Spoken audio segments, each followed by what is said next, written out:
in any given sport that they choose to be in, whether it's high school, college, or professionals. We are able to help them get the little details right so that they are able to go out there and perform at the highest abilities that they possibly can. So our training program mainly consists of group training, whether it's strength training, performance training, or speed training. We have our PerformX treadmills where we are able to do our speed zone to make sure these athletes are running fast, just like cheetahs, be the best that they can be when they go out there and perform. We're really out here in the community trying to give back the best possible way we can and giving scholarships back to the kids who are in high school. What makes MW Athletics different from other gyms in Corona or other places around is our culture, our dedication to having our relentless pursuit of excellence. And everybody here in Corona knows that each and every day they come in here, they're gonna leave off better than when they came. If you wanna book a tour, go to our website, mwathletics.com. We are located right next to In-N-Out off of Surface Club. Grind, shine, and eat. Chris Yoshioka has been my mentor. He's been my captain. I guess I'm proud to say I've got the lowest paramedic card number, but some of the things Started the first IV. Yeah, I started the very first IV in the city of Corona as the first paramedic. Corona's pretty unique. What also makes Corona super unique is, in which I'm so proud of being a part of this family, is our local 3757 Firefighters Association. We're heavily involved in the community. We adopt many kids who have cancer, kids going through hard times. We make their day a little bit special. I mean, when a fire engine pulls up at their house with lights on and we can get them gifts or just show them support that we're there for them and we help them out, that touches my heart pretty big. Corona Fire seems daily we're involved with something within the community. We're constantly going to fundraisers, we give tours, you name it, we're there. Well, my fire service journey began, we went to a preschool event, Garden Grove Fire Station 1, probably 1976. I was 4 or 5 years old. I saw the firefighters, I saw the engines, and I told my mom on the way home all I could talk about was being a firefighter. Here I am, and 31 years later in the city of Corona. It's a dream come true. Who would have known that the city of Corona, I was born and raised in Orange County, and the city of Corona would be my second home. But all the guys and gals here in this department, they're your second family. So my morning routine coming in here, making sure the cab's set up the way we need to get it set up. Actually, we got a call right now. Okay, so we were just dispatched to a medical aid. Engine 1 just cleared and they're responding to someone having some difficulty breathing. We do everything, don't just fight fires. Seems like 90+% of what we do now is EMS related. It's what's fun about being a firefighter. Every day's different. I wake up in the morning, come to work. I have no idea what to expect. I've got a schedule, but that schedule seems to never adhere to that schedule. It's very dynamic. I told myself when I got in the fire service, if I could save one life, just one, I mean, my career's fulfilled. I mean, imagine changing somebody's life, and I've gotten to do that hundreds and hundreds of times, so I couldn't imagine more rewarding career, and especially working in this city. It's been great to me. It is kind of get emotional when you get to the end, 31 years. This is all I know, this is my second family, but it's been a good run. It's been a great career. I love everybody I work with, but it's time for the next chapter.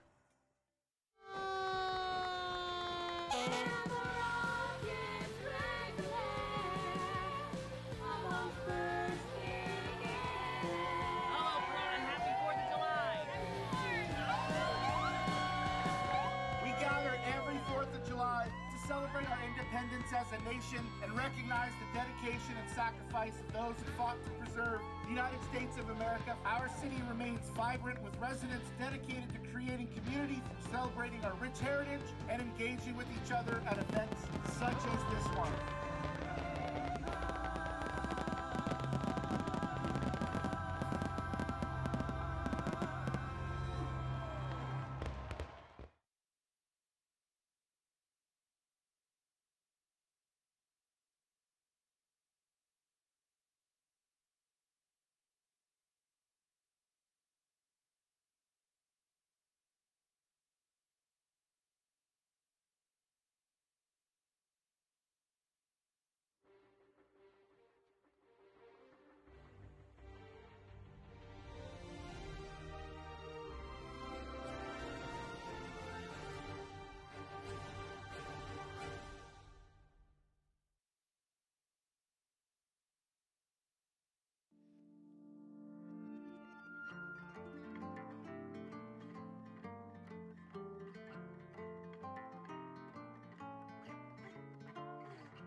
is innovation. Art is new ideas. Art is positive vibes. It's like the greatest hits of Corona in one wall, especially from its golden age.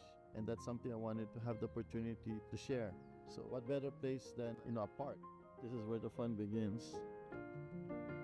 This is the local history of Corona, and stories give us values, stories give us a way to connect with others. Art elevates the value of our stories.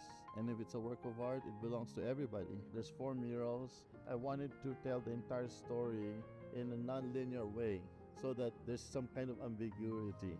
So these were meant to be touchstones of moments in history so that they could inspire the local residents and visitors on the possibilities of Corona. So one section is about the founders. Where did Corona begin? When did the story begin? And these are the faces of the people who started the city. The other section is about Welcome to Corona, which is visible from the street. And then the other focuses on a resident who was an artist. I wanted to show how artists are important in the way that she gave Corona an identity and also tried to document it through her work. From the local artists, I also included entertainers that came by to the city to perform in significant events, and then this is a little bit more like a broader, stage for the narrative of the mural. When people see this, brings them a smile, even to the point that will stir their emotion and they feel moved by it and feel the love that went into this.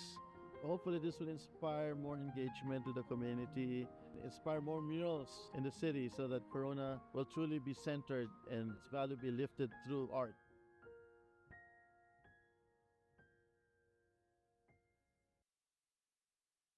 Hi, welcome to Lorong Baja Ceviche Style.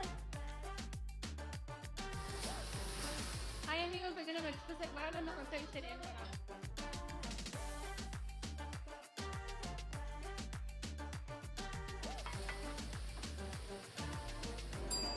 We're the best ceviche bar in Corona. We're the original ceviche bar in Corona. We specialize in fresh ceviche. We've got shrimp ceviche, fish ceviche, Mexican scallops, ensenada white clams, which are really hard to find. Fresh Pacific oysters. Look at that.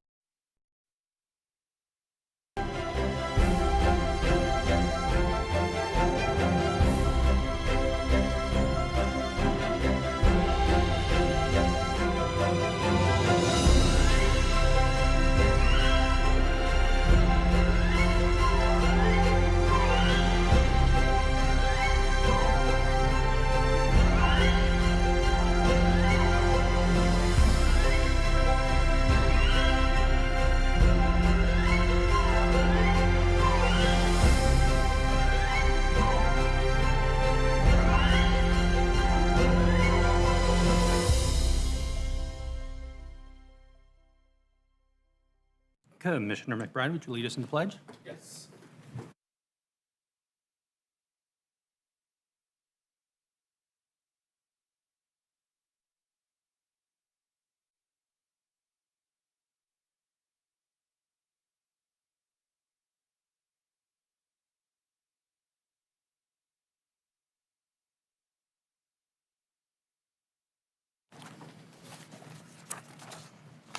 This time I would like to call the meeting to order. Individuals wishing to address the commission are requested to complete a speaker card and deliver it to the Parks and Recreation Commission Secretary prior to the item being heard by the commission. Please observe a 3-minute limit for communications, and once called upon to speak, please state your name and city of residence for the record.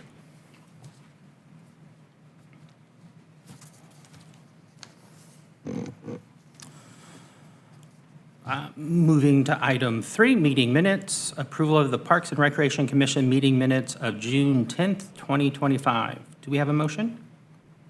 I make a motion that we approve the minutes as they read. Do we have a second?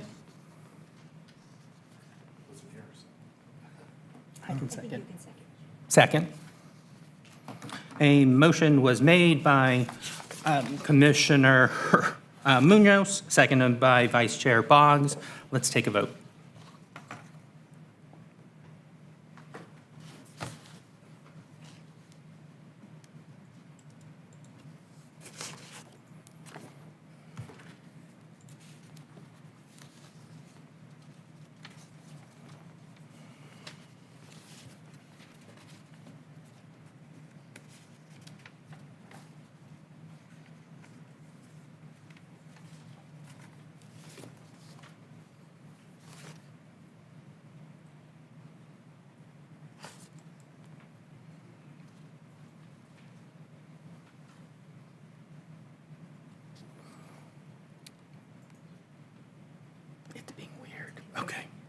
Item number 4, consent calendar. All items listed on the consent calendar are considered to be routine matters, status reports, or documents covering previous commission actions.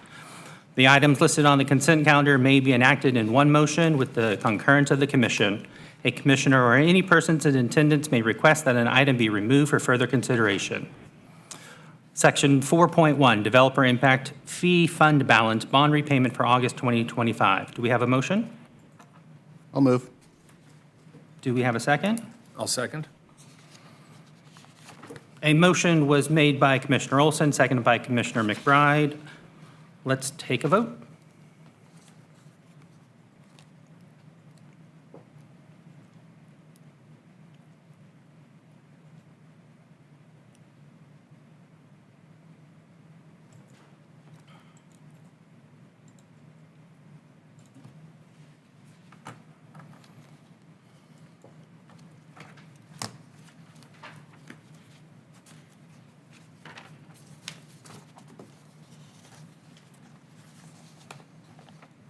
Agenda item 4.2, July Recreation Programming Status Report. Do we have a motion? I'll move. Do we have a second? I'll second. A motion was made by Commissioner Olson, seconded by Commissioner McBride. Let's take a vote.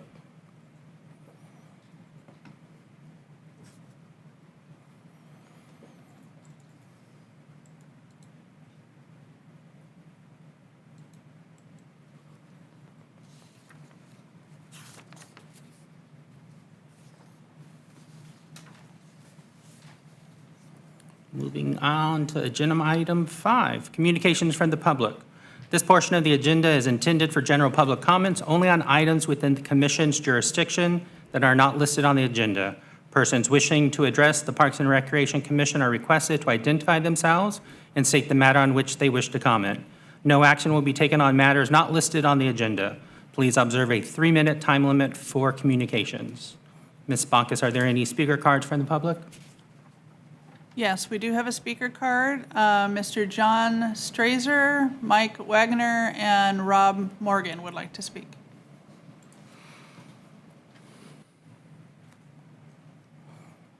Ms. Bacchus, are there any written comments from the public? No written comments from the public. Okay. Strasser, Mike Wagner, Rob Morgan.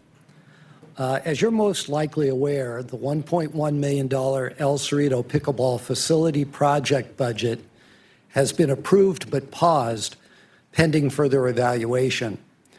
In last week's City Council meeting, there were several aspects of the project that prompted the City Council to continue to pause, but not necessarily to cancel the project, rather to explore other options. We can go into those issues if you'd need to or want to. But as a result, the Pickleball Committee, at the recommendation of others, are looking to form an ad hoc committee to be established in order to evaluate viable win-win options to present to City Council. This committee should include one or more members of the Pickleball Committee, Community Services, obviously Donna Moses and her team. We'd like the Parks and Recreation Commission to have a voice at that ad hoc committee, as well as city staff from finance, because there are financial implications. So somebody like Justin Tucker. And we'd also like somebody from City Council to sit on that ad hoc committee. Other members could be added to this ad hoc committee should we need representation from a group that may be impacted from one of our proposals. I think we were a little blindsided at City Council in that we didn't realize, nor did City Council, the impact on the tennis community. So we think that's critically important as the ad hoc committee moves forward. We'd like to get this committee set up as quickly as possible, and we can set it up ourselves or would love to utilize the assistance of this commission. And we ask how you'd like to proceed. Thank you. Thank you.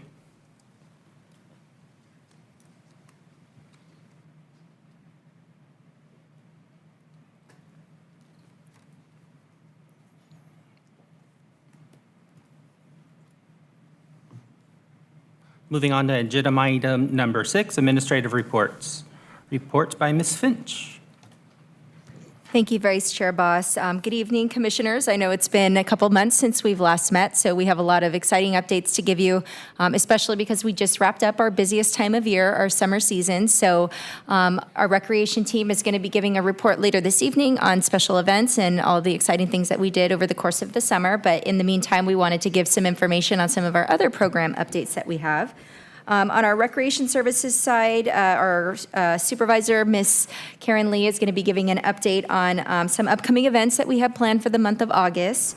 We're also going to be providing a recap of our summer programs, non-special events related, but we did have a lot of other exciting programs going on with our camps and different activities. Also for the month of July, July is Parks Make Life Better month, and our team did a fantastic job planning an entire month full of activities. Every single day during the month of July, we had some type of recreation activity done or something to offer, which is the first time we've ever done that as a department, and Ms. Lee is going to share some additional information about that.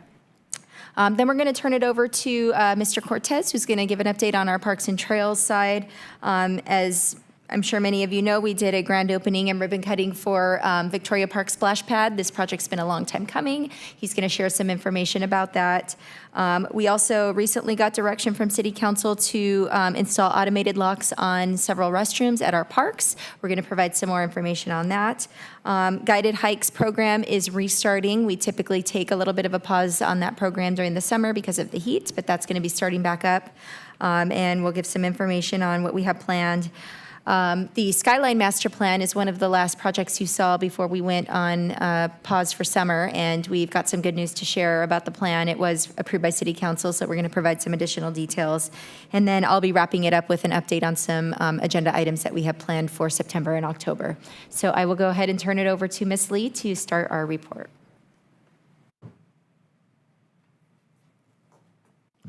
All right. Good evening, Commissioners. Great to see you again. Last time I saw you, we were announcing what was coming up, and now I get to give you the recap. But before I do that, let's go into what's happening this month. Perhaps some of you guys know that school did start back up on Thursday. It was a quick transition from the summer camp to after-school programming for our rec team, and so that went over smoothly. Ms. Carr is going to go over Anthony Hernandez a little bit. That just was at our HCC theater this past Saturday, but it was a fantastic event, well attended, and had some quite magic tricks that kind of blew everybody away. I don't know if any of you were in attendance. Did any of you guys make it by any chance? No? You'll catch the next one. That's all right. And coming up, or no, today we just wrapped up the summer event for the adaptive program with a rock painting day. We have our brown bag food distribution happening tomorrow. The seniors are going to Dodgers Stadium this week. Go Dodgers. And this Friday, we're going to end the Adaptive Friendship Friday, which we kicked off this summer or this year for our adaptive programming. So they're going to do end of summer barbecue. On Monday, you all should receive a Corona Connection in your mailbox, and they will be at all of our centers to pick up as well. And that is going to be the first day of our fall registration. And the Senior Center is going to kick off a festive fiesta next week. So if you can, make time to stop by. I hear the parties are popping. Our Fall Expo, which is kind of like an open house of all of our programs going on at the Circle City Center, offered by all of our contract classes, city staff, and we're even extending it to our leagues and local organizations that we partner with. So that will be next Saturday from 10:30 to 1:30 at the Circle City Center. It is a free event for all ages. You can demo classes, check out all the content going down, and register for classes. AYSO is also having their opening day that day. And we are doing a guided hike. It does pick back up. And they're going to do the Tin Mine Canyon Trail. Thank you. All right. So as mentioned, our summer did wrap up. It was very exciting from June to Friday. Just this past Friday. Adventure Camp did have a total participants of 963. And on average, they had about 114 per week, which is their highest number yet. Weekly, so that was very exciting for that team. Other camps were offered, such as multi-sport camp, fitness camp, craft camps, computer camps, STEM camps, sweet treat cake decorating, and other sport camps, varying in pricing. And there's some pictures there to highlight some of the moments that took place this summer at all of our centers. And parks make life better. This was so much fun, so much work, so many hands involved. I thank you all for your encouragement and support as we were going to roll this out when we mentioned it last. It was a very busy July throughout the city as we expanded programming to go to the parks for game days. Those, on average, we had anywhere from 2 to over 50 people come out every day to enjoy one of these programs. We had over 500 total participants throughout the month of July. We had activities such as snow cone day, free pancakes, jewelry making, as mentioned, game days at different parks.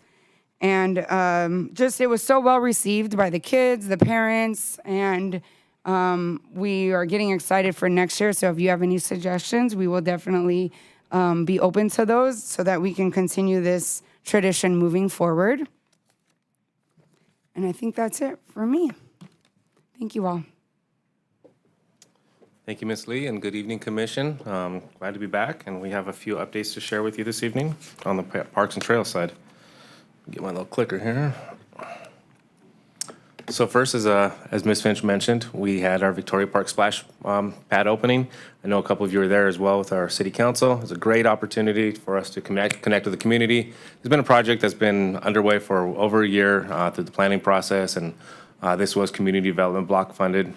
So this was a great grant that we received. We had over 200 attendees, and a shout out to the Parks Foundation. They donated some funds to help us get some snow cones for our first 150 guests. So Mendoza Snow Cones was out there, so that was really neat. This is a great amenity for this particular neighborhood. It has been busy every single day since then. So that morning we had people actually getting there while we were setting up. So they're already staking out their spot. Really excited to see it open. So again, great project, and we're excited to see this one come to fruition. Also, our automated locks. So we are going to be installing automated locks at 8 park locations, which include Kellogg, Ontario, Brentwood, Tehachapi, Parkview, Sierra Bella, Rock Vista, and Griffin Park, as soon as that restroom facility is installed. So these automated locks will help us kind of manage any kind of after-hour activities that could be taking place in the restrooms that we don't necessarily want to happen there. It'll be a good test also for us to kind of see how these locks work, how they hold up. Some of our surrounding agencies are also using them. Irvine's using them. Just most recently, they were able to pass on some information, how they like the lock. So this will help us kind of keep those restrooms secured while also saving some significant amount of contractual dollars. So we were spending some money on contractual services to lock these restrooms. We're now going to be able to switch over to these. So in the next several weeks, you will see these start to go in at these park locations. Guided hikes are definitely back. So we're hoping it's going to cool down, but it doesn't seem to be really working well. So it's still hot. But we are going to get out there, and if you notice the time, so we are starting at 8 a.m. versus 9 a.m., so we do bump it up an hour. So they'll be out there on Tin Mine, and that's a pretty good hike, just even getting up to Tin Mine. So if down from Felt Hill, you're probably probably approaching about a mile. So they'll be meeting up there with the Rangers and hiking back into Tin Mine, so that'll be a fun hike that morning. And again, these guided hikes fill up every single time, so glad to get these back under, and hats off to our Ranger team for holding these together. And lastly, our Skyline Area Master Plan was adopted by City Council. I know we'd mentioned that to you guys before.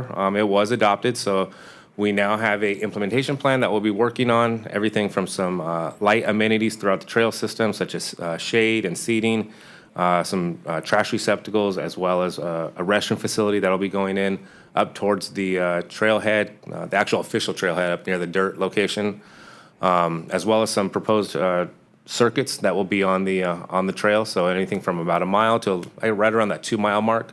So it will have several different options for folks that want to go up there and do a passive walk through the meadow.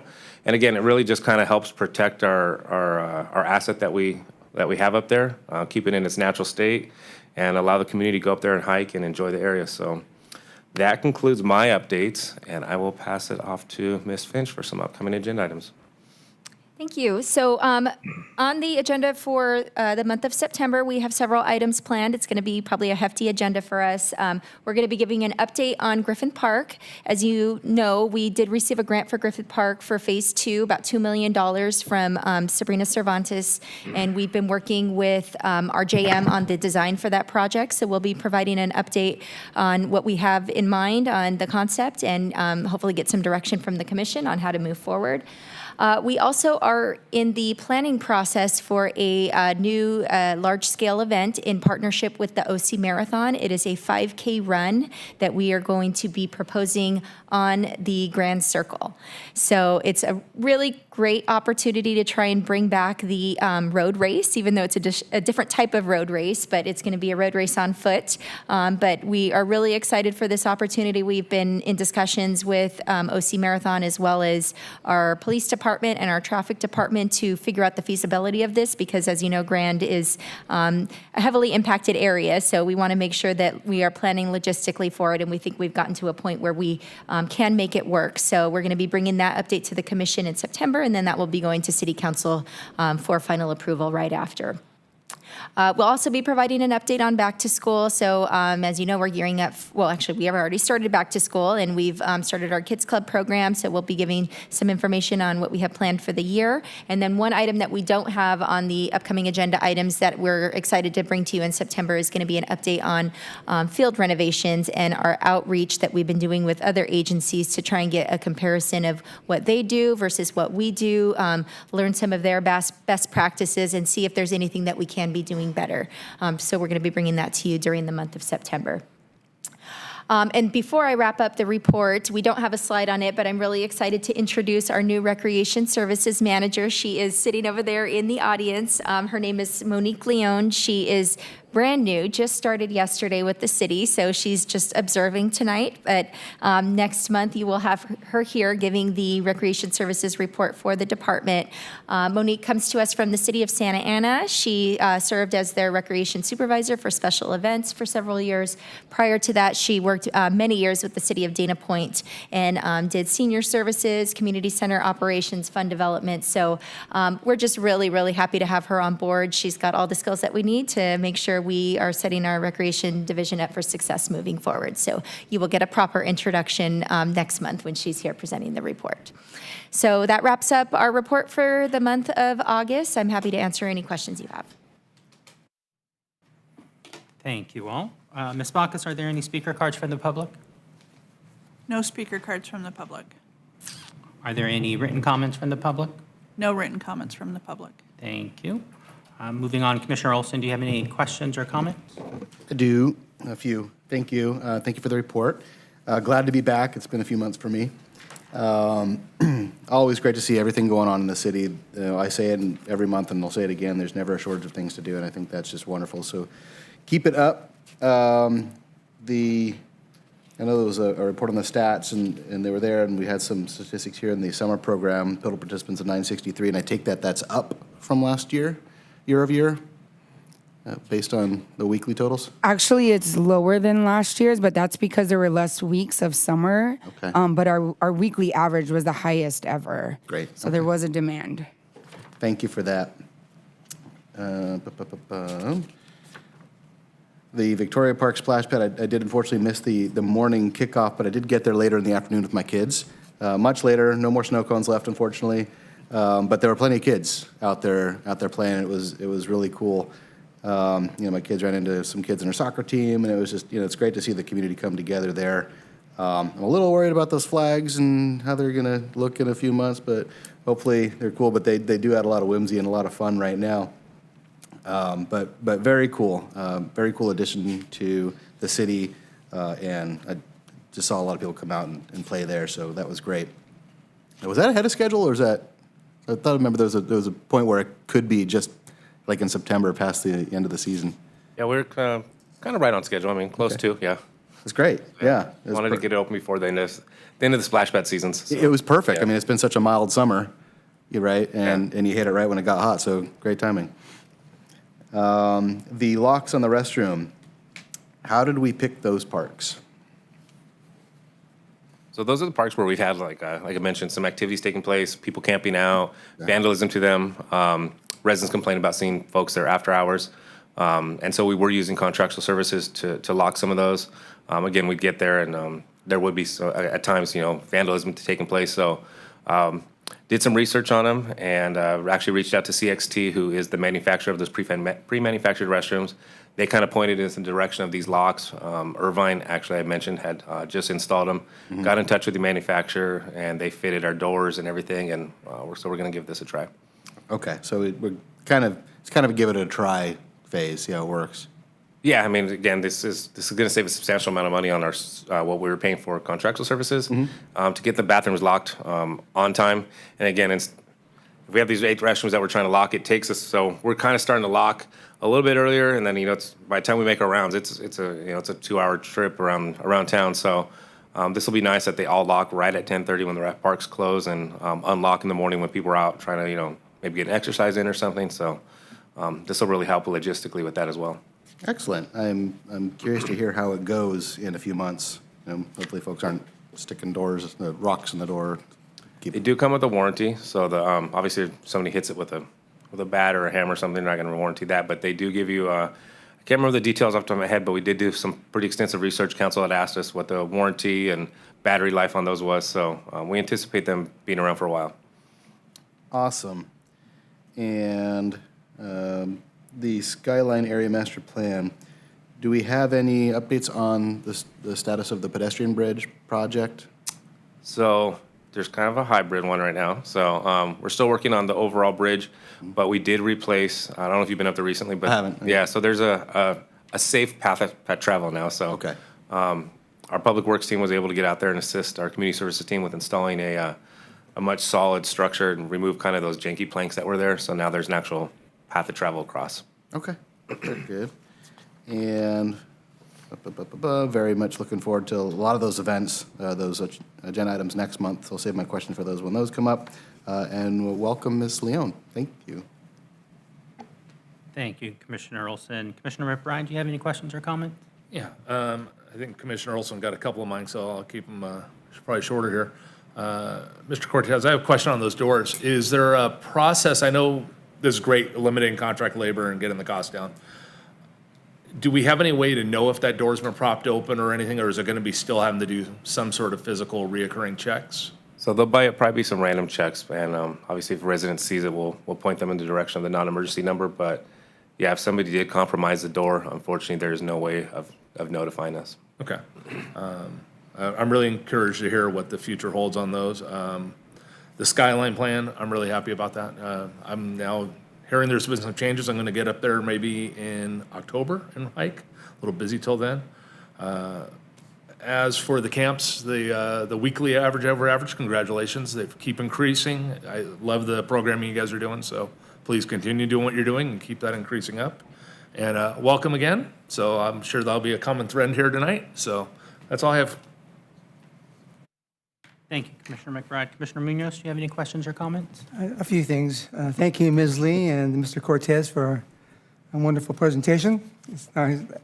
Ditto for everybody before me. It's always good going last, I guess. Hey, address everything. And welcome to Ms. Leon.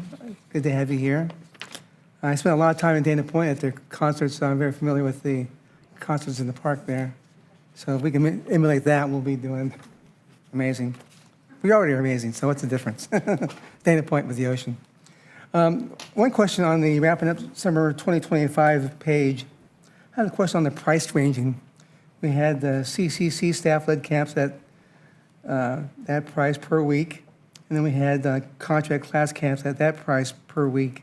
Can you help me understand the price difference between both of those? I actually believe that is an error. Those should be reversed. Oh. And contract classes will range from 75 to 235 because some are actually 2-day, 3-day, or 5-day. And just depending on whatever the instructor wanted to charge, knowing they get 60% of that. And the price ranging 55 to 80 was the CCC staff-led camps. We wanted to keep it low cost. They were just different camps offered, half days, led by our staff, so that many times the supplies we already had, and it was more just, engaging, keeping kids active, so we wanted to keep it low cost. Great, thank you. Moving on. Again, the Victoria Park Splash Pad was an exciting event. I didn't get any snow cones, but Parks and Foundation supplied the cones, so that was kind of cool. Wonderful seeing all the kids smiling and getting all wet and having fun. And every time you go to the splash pad, you see the parents getting really involved with their kids, and they have a wonderful time. So high five to Mr. Cortez on masterminding that splash pad here within our own city, especially that Grand Circle area. On those locks, we'll see how those work out. I think it's fantastic. And they're locked open basically the whole day. Yeah, so they'll be in the unlocked position during park operational hours, 7 days a week, and then locked during after hours. My one question on the hike, it's 1 mile, you said? I'm guesstimating that, but yeah, because they usually meet, parking's on Foothill, so by the time they get up there, I'm saying that the people that have signed up, they're already going to be probably about a mile in by the time they get there, but they'll meet the rangers up there at the sign right there at Tin Mine, and then they'll head in. So The reason I ask is an old guy like me could do a 1 mile hike and survive, I guess. It's 2 miles there. Yeah, a little bit over, by the time you get back, so it'll be a good walk, but we're starting a little bit earlier for the summer months. Great. And then good to hear that we're coordinating with other cities to do the, see how our turf renovation is doing comparing us to somebody else in the area. There's always someone better than you. My mom always told me that, so I learned the hard way that if you're a wrestling person or football, there's always someone better than you. So you emulate that person or that team or that city or that maintenance crew. You can always be better and do better. Maybe we'll make them better. Who knows? So. No, it was really fun to go out there. Like I said, we're working on the presentation, as Ms. Finch mentioned, but it was really good for the team to get out there as myself, Tommy, our supervisor, and Nick, our lead, to go out there and talk to other agencies and just kind of hear what they're doing. So excited to bring that next month. Thank you, Mr. Cortez. And that's it. Thank you. Good job. Thank you, Commissioner Munoz. Just a couple things. So, Ms. Lee, Mr. Cortez, thank you for the presentation. Very informative. I think most of my questions on the locks have been answered. Also looking forward to seeing how they play out. And a welcome to Ms. Leon.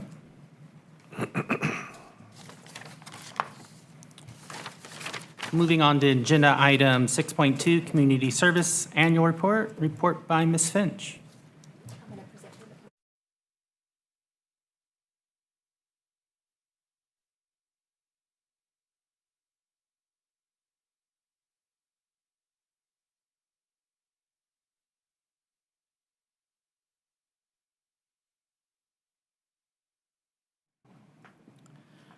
For the Community Services Annual Report, page 5 has got a couple changes in the stats.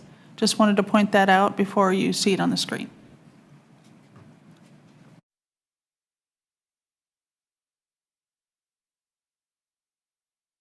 Our Community Services Annual Report. We are really excited to bring this to you. This is the first time we've ever had an annual report for the department. So we're excited to share all of the information that we have for all of our divisions in one comprehensive document. This is something we do plan to provide moving forward. Each year, at the end of the fiscal year, we'll be providing an update on our activities as well as our progress that we've made on our master plans. So our ask of the commission tonight is that you receive an update on the Community Services Department achievement and progress for fiscal year 2025. So the report begins with just providing an overview of the mission and core services of the department. As you know, we are dedicated to enhancing the quality of life through recreational, cultural, and educational programs. Our core services also include, but are not limited to, the maintenance and operations of city parks, facilities, and landscape areas. We also provide a robust community events calendar each year, an active senior center with senior service programs, and the department also oversees the operations of our library. So we are very busy. The services are provided in furtherance of the vision for the city of Corona as stated in our city strategic plan, which is that the city of Corona strives to be a safe, vibrant, and family-friendly community. So as mentioned, we have 4 core service areas or divisions for the Community Services Department. The Commission primarily oversees and provides feedback and direction on some of the items related to recreation and parks and trails. That's the majority of what we bring towards you. But as mentioned, we also provide many other services through our library, as well as through facility maintenance, and I'll get into some of the highlights throughout the report of what we do there. So as Ms. Bacchus mentioned, we do have some updates to the stats. We received some additional information, so we're going to be providing an updated copy of the agenda and annual report with these revised stats. But I wanted to give some highlights on some of the accomplishments and achievements that we've had. The icons that are in orange are for our Recreation Services Division. The ones that are in green are for Parks and Trails. Gray is for our Facility Maintenance Team, and gold is for our library. On the Recreation Services side, I'm happy to report that a lot of our activity has gone up over the past year. In our adaptive program, we had 74 activities with just under 4,000 participants, which is an increase over the prior fiscal year. In all of our class activities combined, we had 176 activities offered, 765 sessions of different classes, and over 8,000 participants. And as you can see, there's growth in all of those areas.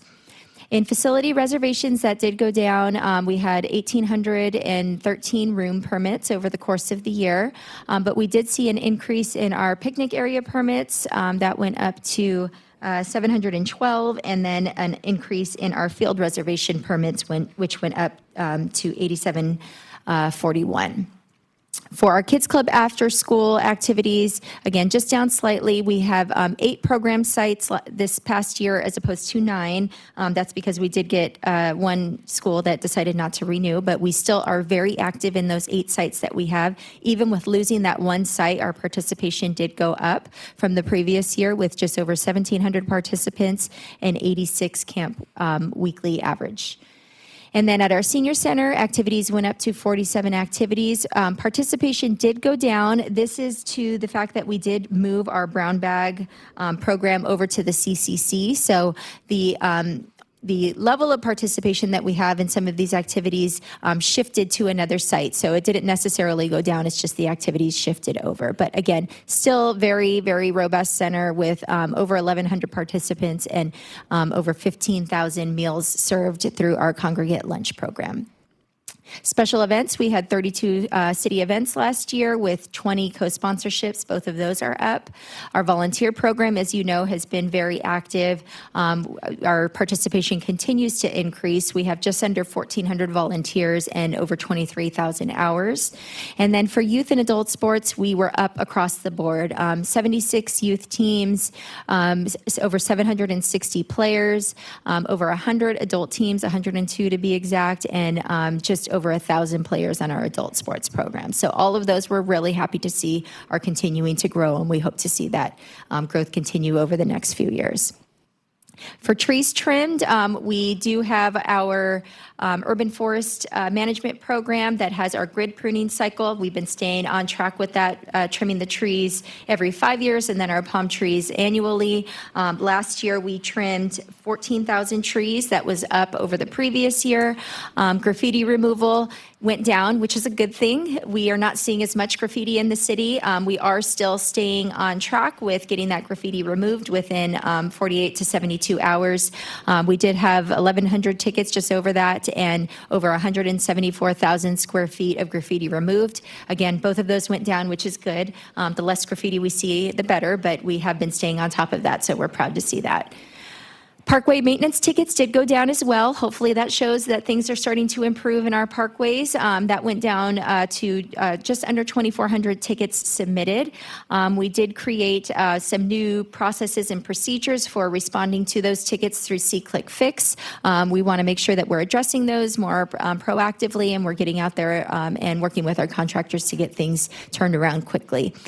And then on the facility maintenance side, those tickets went down as well to just over 4,700 requests completed, which is still pretty significant, but slight decrease there. And then lastly, wrapping up on the library, we had some increases in total total items added. So we are up to we added 17,608 items to our collection, which was great news. Our circulation did go down slightly to 339,000. Total visits to the library went up, so just over 300,000 visits to the library, and then average visits per day went up as well to just over 825 to be exact. So again, very happy with the data and stats that we're seeing out of the department. In the areas that we are trying to grow, we are seeing growth in some of the activities that we are hoping decrease, such as graffiti and parkway maintenance tickets. We're seeing some declines there, which is good and on track with the trends that we want to see. So some highlights for the department on the recreation side. We implemented year 2 of our enhanced special events calendar. So as you know, we have a 3-year plan to enhance special events throughout the city.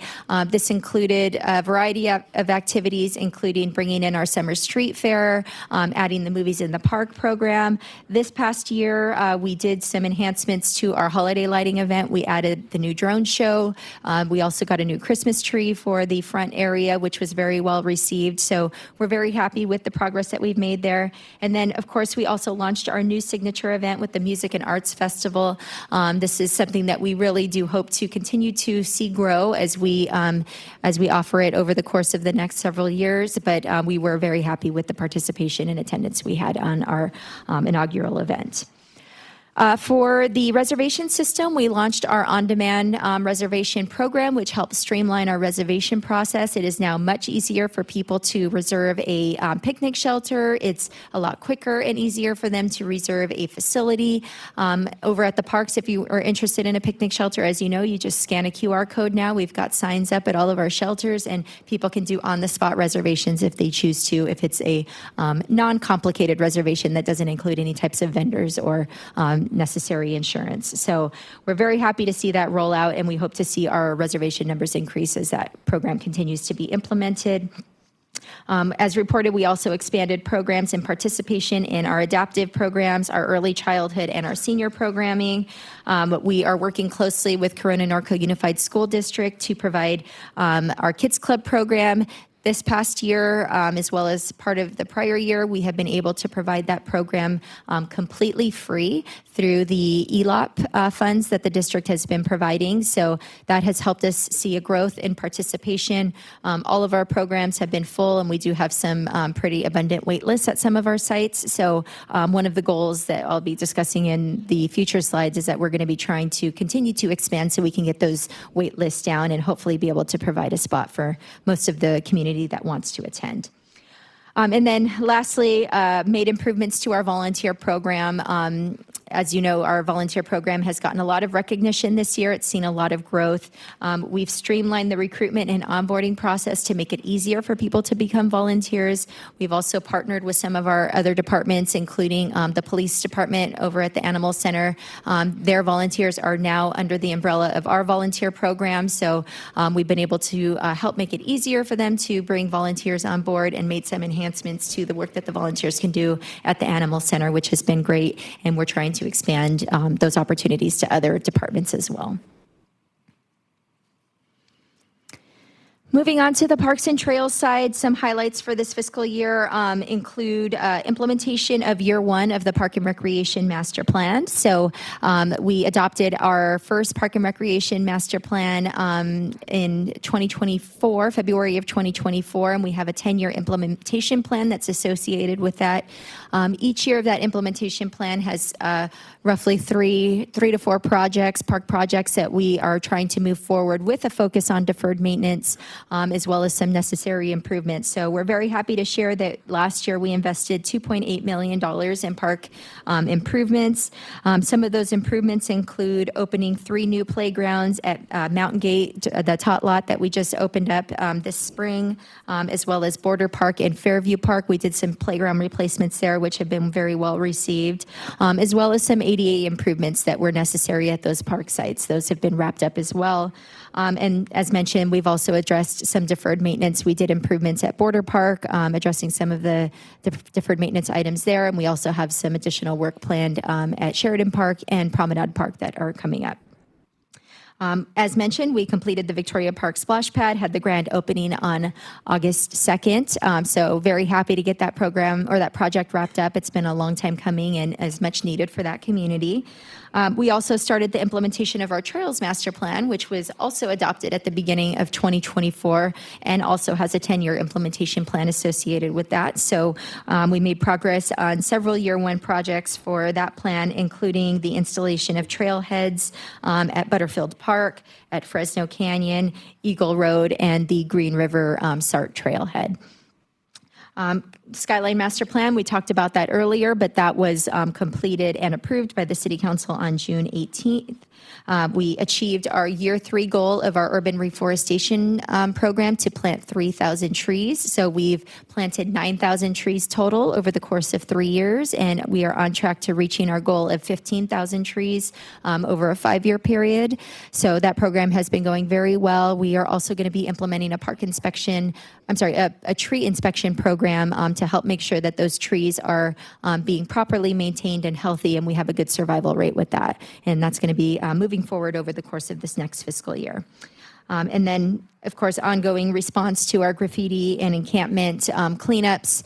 Those, we did see, as I mentioned, the number of tickets going down, which shows that we are doing a good job getting that graffiti cleaned up. It's hopefully deterring some of the folks out there from wanting to continue to provide that because it's being addressed so fast. On the library services side, we are happy to report that the Heritage Room was completed and reopened, along with a major expansion to the room that opened in October of 2024. In the Heritage Room, staff have added some enhanced amenities, including a memory lab, which is new to the room. This provides for the digitization of, for the public to be able to digitize some of their own personal memorabilia, including VHS and DVDs, reel-to-reel converter, a planetary scanner for photographs, manuscripts, and books, and a microfilm and microfiche scanner. So those have been very well received by the community. We've seen a lot of activity up in the Heritage Room as people have started to learn more about what we have to offer up there. The library also adopted their first strategic plan with a focus on innovation. It's a 5-year plan, and they have several initiatives that they've already started to implement, including launching a seed library and a new mobile app. So they're going to continue to make progress on that, and the library board will actually be receiving their update later this month on all of their achievements for that. And then we are going to be moving forward on the design and plans for an innovation center with expanded tech access. Excited to see the design wrapped up for that and hopefully construction beginning on that innovation center within the library this coming fall. And the goal is to have that open and operating by next summer. And then for our last division, facility maintenance, last but not least, again, very, very active, busy division. They maintain 28 city buildings, including our City Hall, Community Center, Library, as well as all of our fire stations, police station, the corporate yard building, as well as the fire headquarters. So it's a small but mighty team. They've got, they do a lot with the team that they have, and they are very good at what they do. So over last year, they had 2,500 service requests with a 9-day average to get those completed. And they completed some major upgrades to a lot of our facilities, including the council chambers here. We did some improvements to this room several months ago, including moving the podium to the middle here, adding some security gates to the area, switching out the seals. So our team did all of that in-house. They did a really great job on that. They also helped oversee the construction of a new communications studio for our communications team. They now have a proper area to record and do a lot of the good, create a lot of the good footage and media that you see out there marketing our programs and services. They were involved in the Heritage Room renovation, completed some dorm construction upgrades to 2 of our fire stations, Fire Station 1 and Fire Station 3, and then did a remodel of the police gym and police training room and added some additional lighting to help improve security outside the library. So just a highlight of awards and grants, awards that we've received, as well as grant opportunities that we're pursuing. So, of course, the CPRS Community Champion Award that was given to Commissioner Munoz. We're really excited to continue to recognize him for that accomplishment. We also received the CPRS Award of Excellence for our volunteer program, and then we received a award for our Trails Master Plan through the California Trails and Greenways program. That was a merit award that we received there.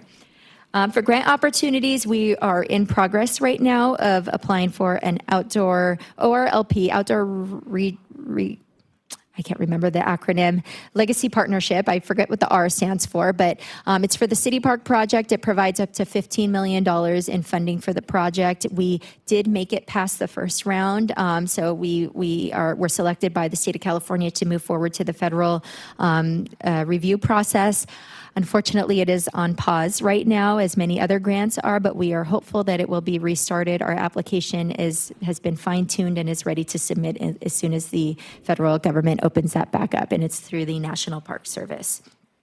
We also received a $100,000 grant through the Green Latinos program to plant additional trees in the downtown area, and our senior travel program was awarded $4,000 to help provide transportation services for our seniors.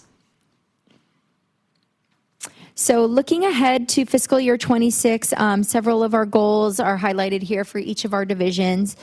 For recreation services, I mentioned Kids Club. We've got some pretty extensive wait lists at some of our sites.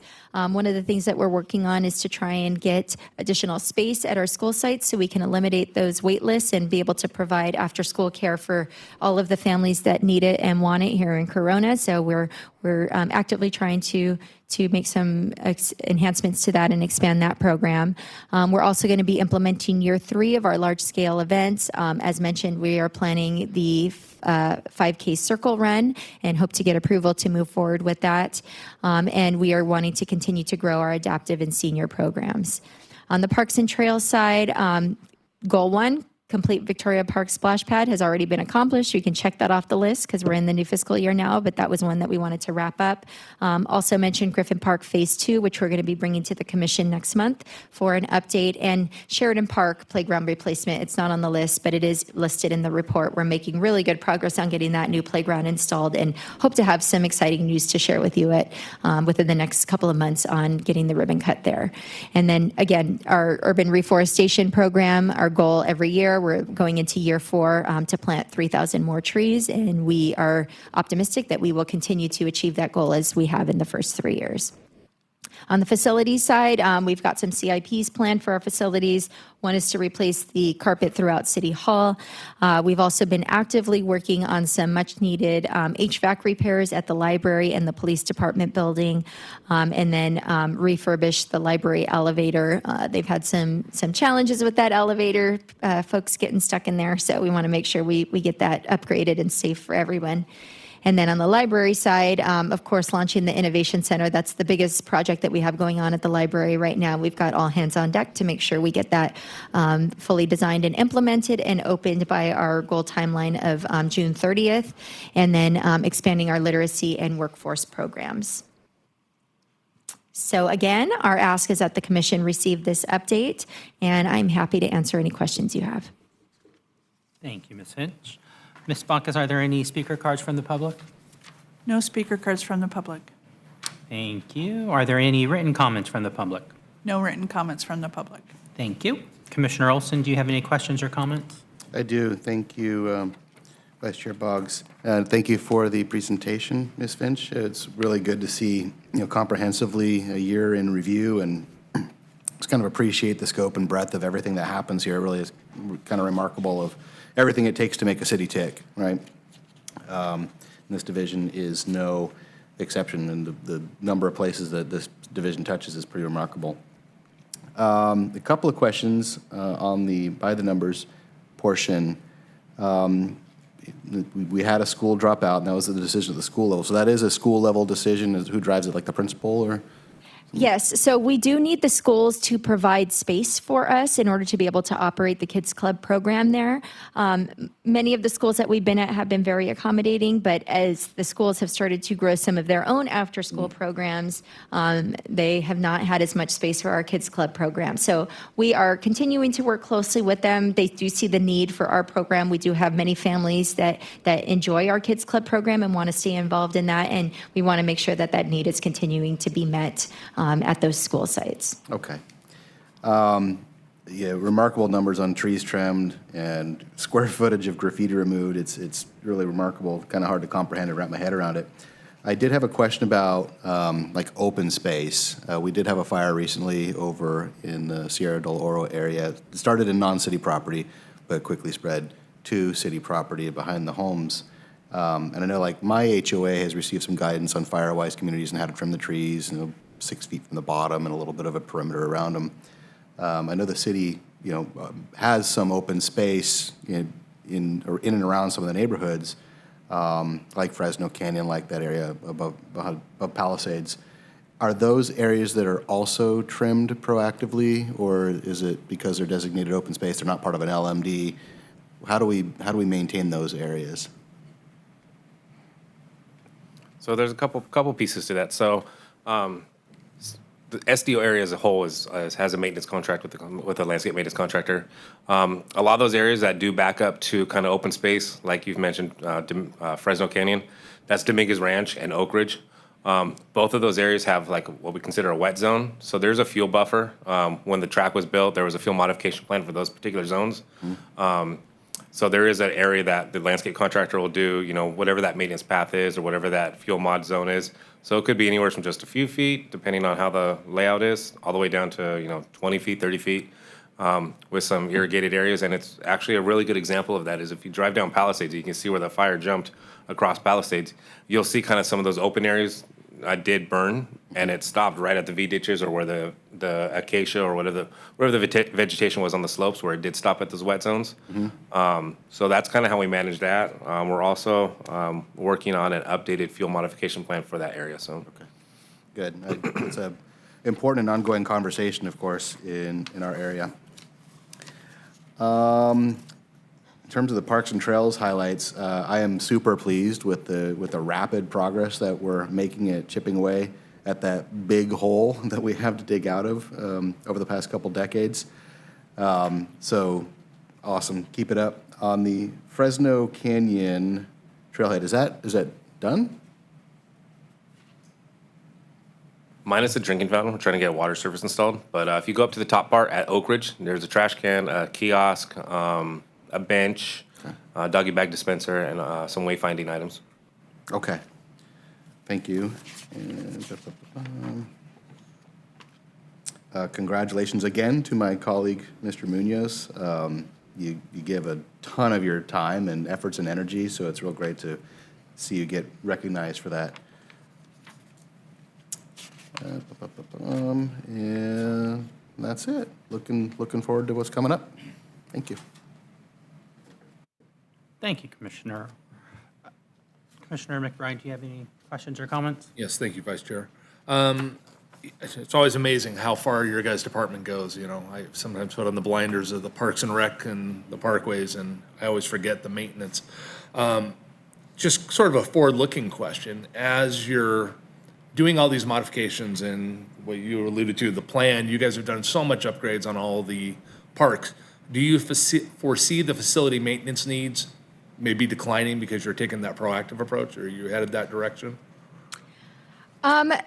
Ultimately, that's the goal. Right now, though, because we have so much deferred maintenance, we are starting to implement more detailed inspection programs and starting to build those deferred maintenance lists. So as we're able to start chipping away at the projects on those lists, the maintenance will hopefully start to go down.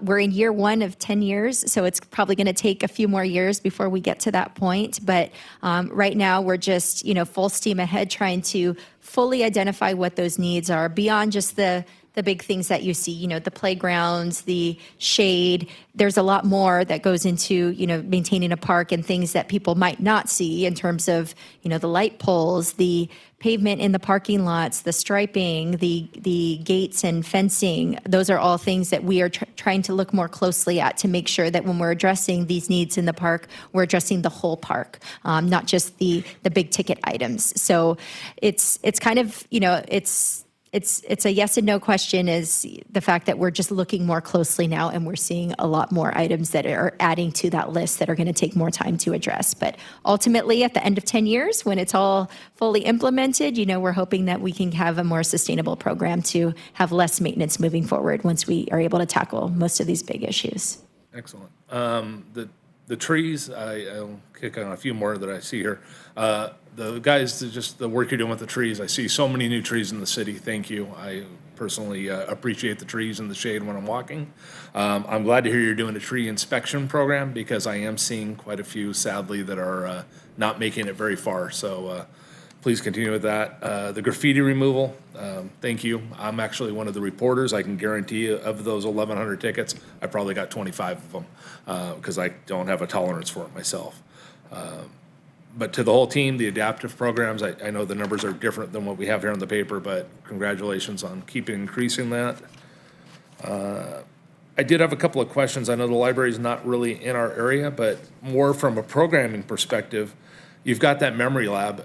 Are we doing any programming to get maybe people who, I don't want to say the age group, but maybe in my age group that may not be aware that it's there or how to use it? Are we doing any kind of programming with our CCC to draw them to the library to use that and teach them how to use that? We have not reached out specifically to the senior community or any of our, recreation centers. We've done advertising just to the general community and the public to let them know that that memory lab is there. But that is a good idea, something that I can talk to the library manager on, looking at, some of our other active user groups to make sure that we're making them aware. And we do have our staff up there that provide assistance. So anyone that comes in with their materials, we do recommend they make an appointment, and we have a staff person there that can help walk them through that process. So I'll be sure to share that suggestion with our library manager, and she can hopefully partner with our senior center to get the word out. Thank you. And then the Innovation Center. Can you give me a little detail on what is that, like a maker's lab, or is that what we're doing? Or that's part of it. So the Innovation Center, we've been very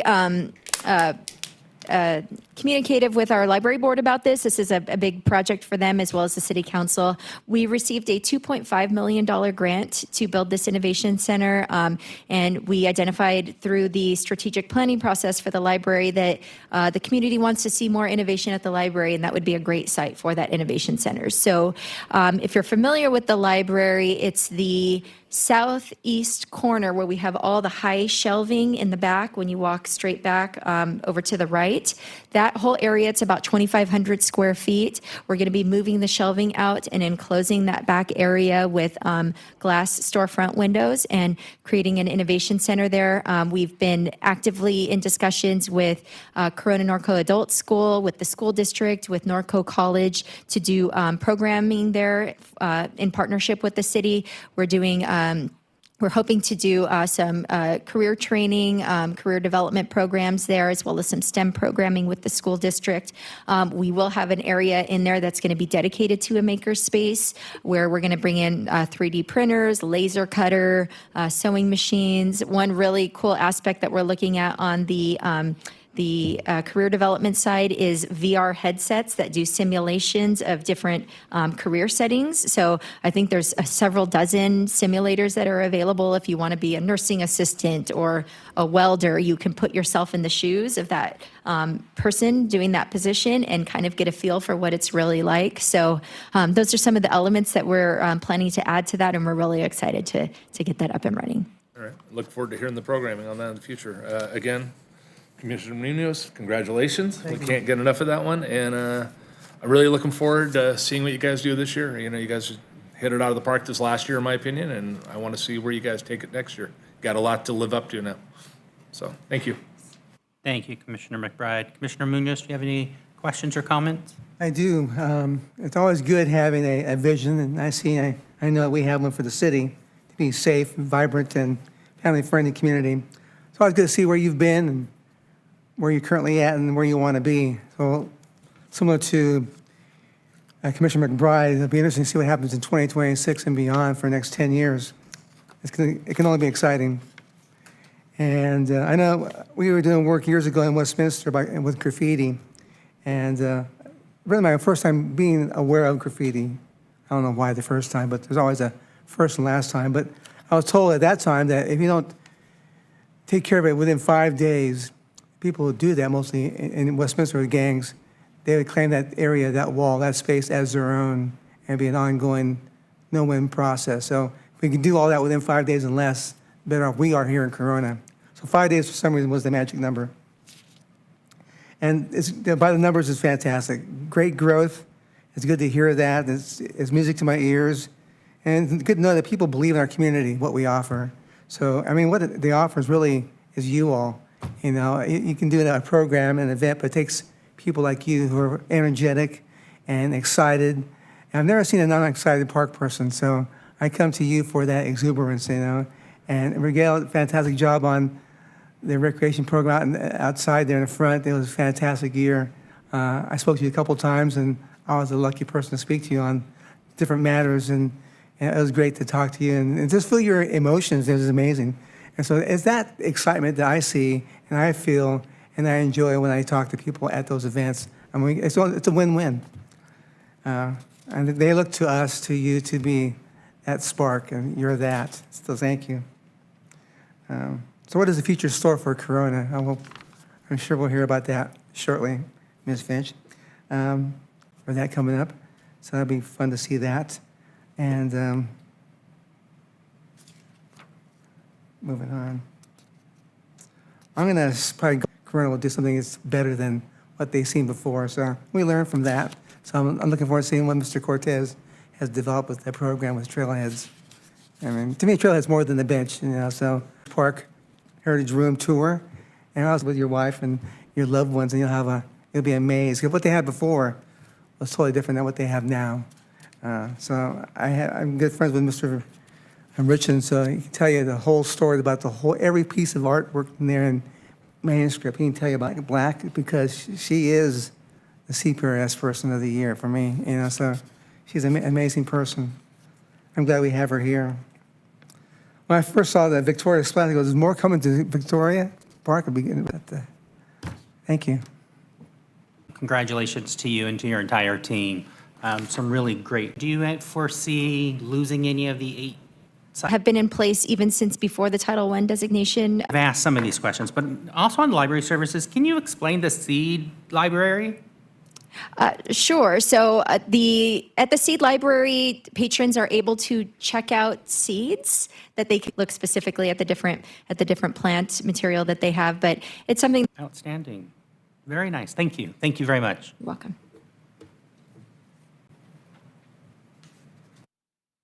Coordinator here to give you an update on special events. The ask is for the Parks and Recreation Commission pour directly into our strategic goal number 5 of creating a sense of place, building community events here in the city of Corona.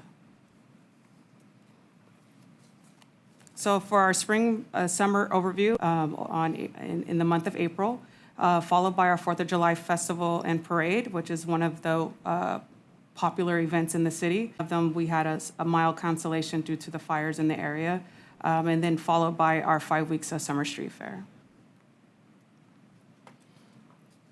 To top it all off, we also added in our Historic Civic Center Theater program. We had 3 hired contracted talents to come in to entertain our residents here in the city of Corona. We had Mr. Scott Bruce, who is an Elvis Hood magician by the name of Jeff Black. He had over about 90 attendees attend his event on event day. And then this past Saturday, we had Mr. Anthony Hernandez come and blow many minds away. And I'm happy to report we had 106 tickets sold for Mr. Anthony Hernandez.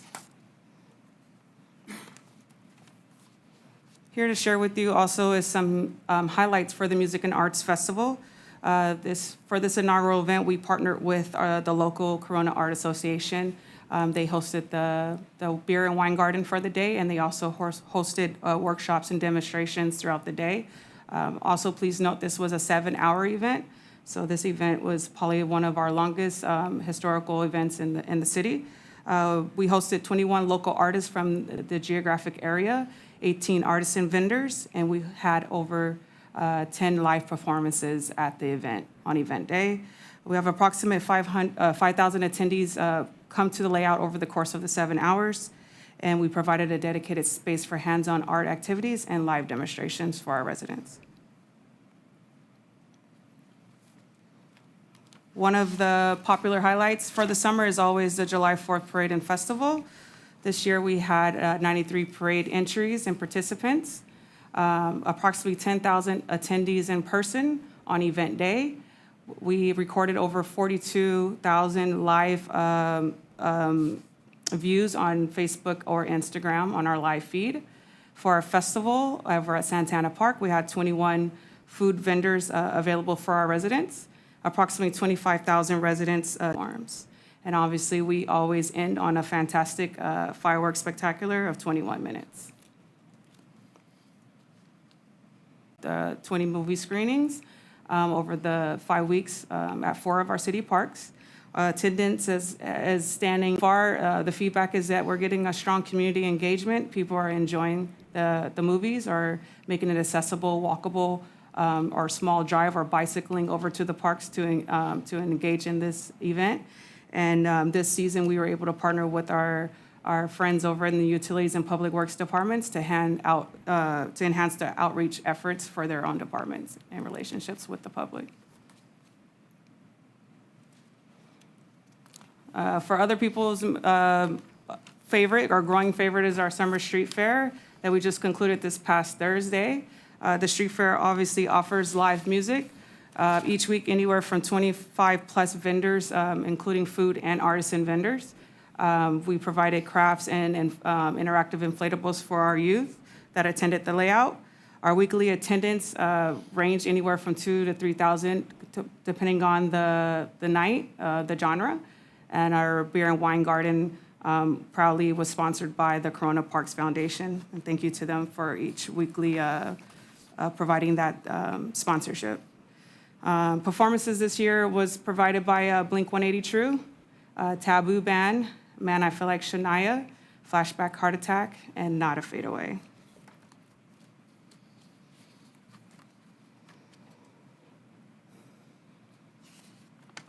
So here is to sum up some of our statistics for the spring-summer session. So the special events, we hosted 7 signature events in the city. And they're listed there for you. We hosted 20 movies in the park. I stand corrected. I'm sorry, 19 due to fires. And those were hosted at Promenade Park, Ridgeline, Stagecoach, and Spyglass. Our in-person reach was over 52,000 in between our signature events, movies in the park, and our historic Civic Center theater program. And our online viewership and engagement on social media platform has reached over 100K. Just something to look forward to for signature events and the special events with the special events team is our upcoming Halloween weekend scheduled for October 11th, followed by our holiday lighting event scheduled for December 7th. We hope you guys are able to come out and enjoy these activities with us. Information is there if you would like to be contacted, and thank you. Thank you, Ms. Carr, for the updates. Ms. Bacchus, are there any speaker cards from the public? No speaker cards from the public. Are there any written comments from the public? No written comments from the public. Thank you. Commissioner Olson, do you have any questions or comments? Yeah, just a couple. Thank you for the report. You get the fun stuff. This is really what the community stuff is all about. Thrilled to see the growth of these programs and the addition of the Music and Arts Festival. Hope to see that grow. I think that's awesome. I love that we're focusing on events kind of for the community, right? For us, by us kind of thing. I know we got a big regional draw for the fireworks show, which is cool, but maybe we will for the 5K. Who knows? Because people will search near and far for those 5Ks. But I'm glad that we're focusing on our community for these events and building our community with these events. On the movies in the park, any particular movie type or genre that seems a little more popular than the other, and will that guide future movie choices? Or So far, what our movie choices are being identified through surveying in person or in passing to find out what community members would like to see. We do aim for family-friendly movies due to it being the summer season and children being at home with their parents in the evening. So we try to identify films that will draw both parent and child out. So I guess you would say something that's not so kiddie where the parent is bored, but then not too adult or mature content where it's inappropriate for the small child in the family. What was the most popular movie this year? You'll be surprised, but Jumanji was. Interesting. I wouldn't have guessed A it. throwback was, yeah. Yeah, well, there's a lot of parental nostalgia there, right? Like, oh, come on, kids, you got to see this. You're going to love it. Yes. That's cool. That's cool. Interesting. And I cannot believe we're talking about Halloween weekend already. My goodness. Thank you very much. Thank you, Commissioner Olson. Commissioner McBride, do you have any questions or comments? Yeah, just a couple. Thank you for the great presentation. You, as said, you have the fun time. I met you at the 4th of July parade this year. It was absolutely great. My first time in all the years I've lived in Corona, actually going to the parade in person, and I will go every year from now on. So thank you for a great event. I did go to one of the movies in the parks. I did see the Transformers the first night at Ridgeline. I want to commend your team. They had a couple of challenges with the wind that night and the screen blowing around. They recovered very quickly. They paused the movie, got it up. So kudos to the team. A great turnout for that one. I actually brought some family members that live in town, and we all sat as adults and enjoyed the kids' movie. So great job. Again, the concerts were great. I went to 4 of them. Got to say, just absolutely great amount of adventure doing, and leave my comments there. Thank you, Commissioner McBride. Commissioner Munoz, do you have any questions or comments? I do. Thank you, Ms. Carter, for a wonderful presentation. I wouldn't expect anything less. I know you're great. It was a exhausting season this year. I mean, going to this and going to that, and I mean, you can do a lot of things here in Corona and have fun. And thanks again to you. So it's amazing what we can do. And the community is alive with that vibrance, and you hear them talking about it at the garden. I never knew this happened. It's happened 5 years, 10 years in a row, and finally they hear about it because their friends are talking about it, and they come, and they happen to be in the corral and they have more fun, or not in the corral and dancing, and they have fun. And the bands are fantastic. The movies are great. The magicians are pretty good. I kind of stumped Anthony Hernandez a bit. He asked me, "What's your favorite car?" He thought I was going to say a Ferrari. I said, "A Pinto wagon." And it kind of blew his mind a little bit. Walked away. But I was at the 7-hour event, and I think I was there all day long. But I had a blast walking around, seeing the artisans and the art association and the vendors. And it's amazing how many local artists we have, and they're all there. Everybody's an artist if they want to be, so just kind of open their eyes and open their hearts to being free with their artwork. And then the parade, backed up with the show afterwards, was amazing. It was fantastic from the very get-go. I just can't say enough about that. You might have breakfast along the way with the supervisor, a Spiegel family, and all that's free, and you have a blast there. It's upfront, personal with each person walking by you. But when you're in the event, it's good seeing Mr. Olson in the event and waving, and Mr. McBride and everybody else. And you feel special waving to people you know. Hey, and then more importantly than that is the actual showcase of the fireworks. I mean, it's 21 long minutes, and you have a blast just watching each one go off and off. And then when you think it's over, there's more. And so it's a lot of work to do that, I can imagine. I mean, you're starting tomorrow for next year probably.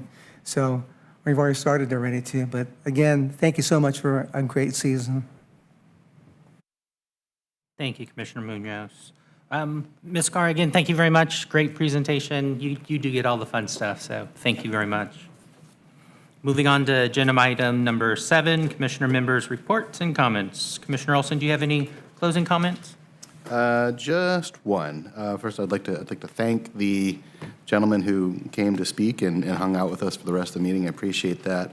I did see that city council meeting, and I did watch the meeting in its entirety, and it was a doozy, right? I think it ended after midnight, and the pickleball tennis issue was a big thing. I thank you for your thoughtful remarks and being an advocate for your community, and recommending the ad hoc committee. And while we can't deliberate and discuss and take action on any of that stuff tonight, being off agenda, my feedback for the staff would be to investigate something like that. We've had pretty good success with ad hoc committees and some of the other trickier topics, right, with the field use fees and otherwise. To be thoughtful about all of the impacted parties. So that's where I'll leave it there. But thank you, and I look forward to how this conversation kind of moves forward. I've got some ideas of mine of how it could work, but I do think we need to be mindful of all the impacted communities. So I think we should maybe investigate that option or something like it. Thank you. Thank you, Commissioner Olson. Commissioner McBride, do you have any closing comments? Yeah, I also want to echo Commissioner Olson's thoughts. Thank you for being here and giving your feedback. I was caught a little off guard when I saw that council meeting, so I would obviously love to hear more about that subject because I don't have a lot of knowledge in this, being the newest commissioner in the group. But, it was an amazing season. I think I've done more things in Corona in the last 5 months or 5 weeks even than I think I did in the last 5 years between concerts, movies in the park, parades. And I just want to say thank you to the staff for everything you're doing. The one other thing I want to bring out is a little recognition for Mr. Cortez and Tommy. They have taken a lot of time to get out. I've seen them with other residents. They've made time with me. There's been some parkway challenges at times. I know we've had some vendor changes, and I want to personally recognize the two of them for taking the time. They've seen them, talking to my neighbors, talking to my wife, spending a lot of time looking and seeing where the problems are and being open to collaborate with the residents. So thank you, Mr. Cortez, and your team for that. So with that, I'll move it on. Thank you, Commissioner McBride. Commissioner Munoz, do you have any closing comments? And one last thing. Looking at my list over the last couple of days, I want to recognize the volunteers that we have in Corona. October 9th, it will be the annual recognition event. Looking forward to that. And also, again, Victoria Park splash pad, that was fantastic. Again, I want to thank city staff for doing a wonderful job all season long. I want to thank John, Mike, and Ron for being here tonight. That was good to hear your voices. Stay involved, be involved as much as possible. And I want to highlight the hub and the tavern.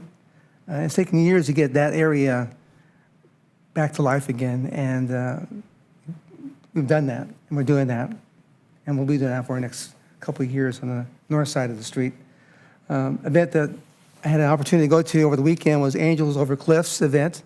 It's a fundraiser for helping the community, people who are homeless, people who are, it was highlighted to me that over half of the community in the nation are one paycheck away from being homeless. So this program helps those who are in need. Wonderful to see that. Hoping to hear more about the El Cerrito Park. I'd like to hear more about that. I did too much until only 9:30. I was just exhausted by that time. I said, I got to turn it off. And then I'd like to see more about the city park if I could. I'm at 90% plus. I'd take the opportunity to spend an hour, see how that works out, if it's possible. I'd like to have the commission see too what's going on, hear about the Veterans Memorial outside. And if we get a chance to hear about that, I've seen the fence around that, and I'd like to see progress with that too, but hear more about that if I can. And anyway, that's about it. Thank you, Commissioner Munoz. I'm going to echo what the other commissioners have said. Thank you to the community members who came out and spoke tonight and sticking with us tonight. Thank you to the city staff for putting your presentations together. Very, very nicely done tonight. Thank you. Thank you to Ms. Bacchus for making this pretty easy for me tonight since it was a surprise. So with that, let's move on to agenda item number 8, adjournment. Thank you all for joining us. The Parks and Recreation Commission meeting tonight. We will adjourn the meeting at 7:30 p.m. Thank you all.